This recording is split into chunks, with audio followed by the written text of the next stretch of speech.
Mainstream geology operates on a specific timeline, proposing the Earth is billions of years old.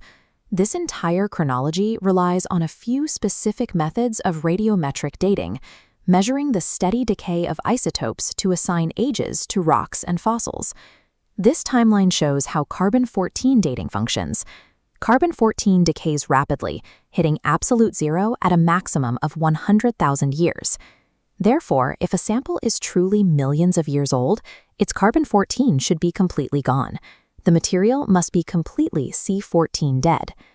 But Dr. Don DeYoung and the RATE research team tested ancient deep Earth diamonds and fossils presumed to be hundreds of millions of years old.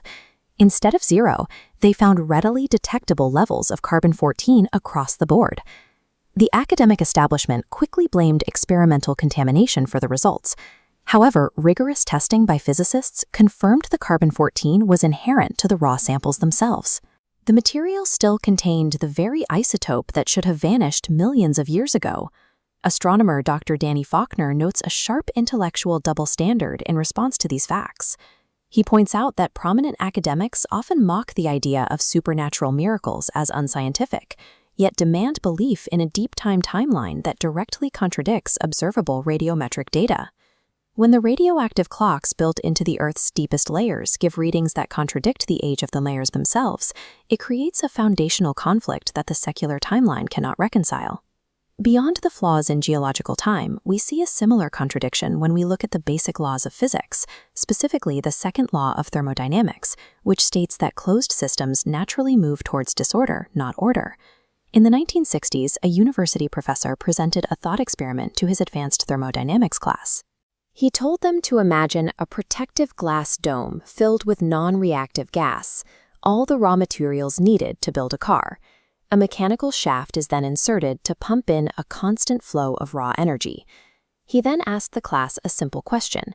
Given enough time and chance, how long until those materials spontaneously assemble into a functional vehicle? The students knew the answer instantly. Never. Raw, unguided energy creates chaos, not a highly ordered, intricate working Cadillac. To build something functional, energy must be directed by a specific, intelligent blueprint. Dr. John Dottie, a physics student in that room, realized the implications of this lesson years later. Complex integrated systems, whether mechanical or biological, defy natural formation through random energy. They require an intelligent designer applying the right energy at the precise right time and place. This requirement for an intelligent blueprint extends from physical engineering directly into biological philosophy, an argument detailed by senior research scientist Dr. Jeff Downs. Modern secular philosophy operates on the premise that life is an accident. Under this framework, the human brain and every thought it produces are simply the result of random, unguided chemical reactions. This animated diagram illustrates the resulting fatal paradox.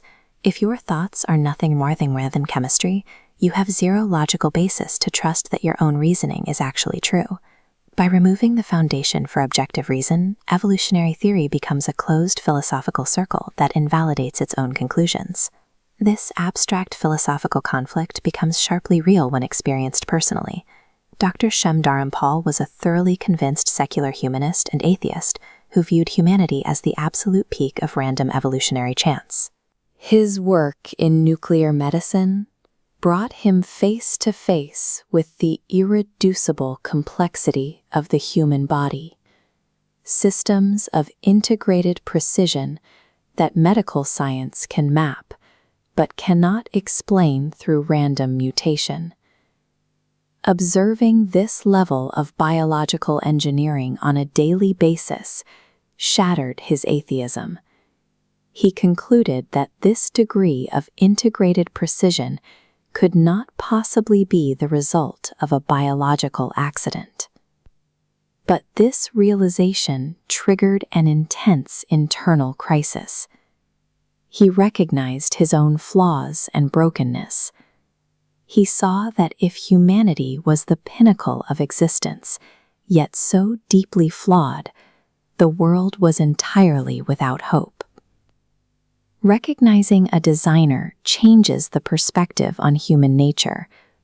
If the body is a masterpiece of intent, then the personal brokenness and failure Dharampal felt in his own life became an inescapable contradiction. Hitting rock bottom and overwhelmed by despair, Dharampal remembered a recent conversation with a client about her faith. He picked up the phone, called her, and shortly after cried out for help. He knelt by his bed and placed his faith in Jesus Christ. In that moment, the weight of his guilt vanished, replaced by an overwhelming sense of peace and wholeness.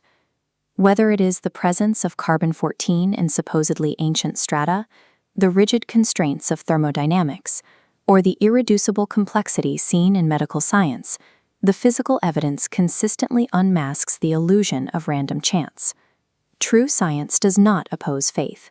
By looking past institutional dogma and following the evidence exactly where it leads, you can stand secure in the undeniable truth of a creator.